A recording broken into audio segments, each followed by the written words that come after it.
8877 पे state bank ने कहा था, कोई रिस्पांस नहीं है, अंदर किसी को जाने नहीं दे रहे। बैंक वाले कहते हैं हमारे पास कैश नहीं है। एजेंट माफिया बाहर रोड की जानिब खड़ा हुआ है। वो जो 10 रुपए वाली या 20 रुपए वाली जो एक नोटों की कॉपी होती है उस पर तकरीबन 600 रुपए इजाफी मांगे जा रहे हैं, जबकि जो 50 रुपए वाली है उस पर 1000 रुपए और 100 रुपए वाली पे भी तकरीबन 1,500 रुपए तक इजाफी मांगे जा रहे हैं। ये मनाजिर आप देख रहे हैं, ये स्टेट बैंक के बाहर के हैं। हर किसी को नए नोट चाहिए और मुल्तान में जो है वो नए नोट मिल नहीं रहे हैं और हर कोई कोशिश में लगा हुआ है कि किसी तरह से नए नोट मिल जाएं तो ईद पर जो ईदी है बच्चों को नए नोटों की सूरत में दी जा सके। शहरी भी यहाँ पे कुछ मौजूद हैं। जी बताइएगा क्या सूरत हाल है, कोई कामयाबी हुई है? कोई कामयाबी नहीं है फिलहाल ना। जो 8877 पे स्टेट बैंक ने कहा था, कोई रिस्पांस नहीं है। बाकी आपके सामने है, अंदर किसी को जाने नहीं दे रहे।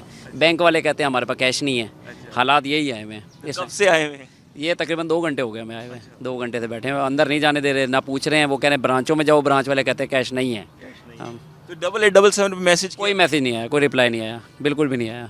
जी बिल्कुल यही तमाम तर सूरत हाल है। इस वक्त लोग जो है वो यहाँ पे खड़े हुए हैं, लाइनों में लगे हुए हैं, कुछ इधर बैठे हुए हैं। अगर मेरे कैमरामैन करार अगर आपको दिखाए तो यहाँ पे कुछ लोग भी बैठे हुए हैं, दरख्तों के नीचे ठहरे हुए हैं, मोटरसाइकिलों पे बैठे हुए हैं कि किसी तरह नए नोट मिल जाए। लेकिन नए नोटों की जो कहानी है, नए नोट मिल किसी को नहीं रहे और इस बार लगता है कि पुराने नोटों पे गुजारा करना पड़ेगा। जहाँ पे जो शहरी आए हैं वो कह रहे हैं कि 8877 पे मैसेज भी किया स्टेट बैंक के कहने पे, लेकिन नए नोट नहीं मिल रहे। लेकिन दूसरी जानिब जो सूरत हाल है, जो एजेंट माफिया बाहर रोड की जानिब खड़ा हुआ है, वो जो 10 रुपए वाली या 20 रुपए वाली जो एक नोटों की कॉपी होती है उस पर तकरीबन 600 रुपए इजाफी मांगे जा रहे हैं, जबकि जो 50 रुपए वाली है उस पर 1000 रुपए और 100 रुपए वाली पे भी तकरीबन 1,500 रुपए तक इजाफी मांगे जा रहे हैं। तो ये तमाम तर सूरत हाल है। लोग स्टेट बैंक के बाहर जो है वो खड़े हुए हैं, कोई 2 घंटे से मौजूद है, कोई 1 घंटे से मौजूद है, लेकिन नए नोट हैं कि किसी को मिलने का नाम ही नहीं ले रहे।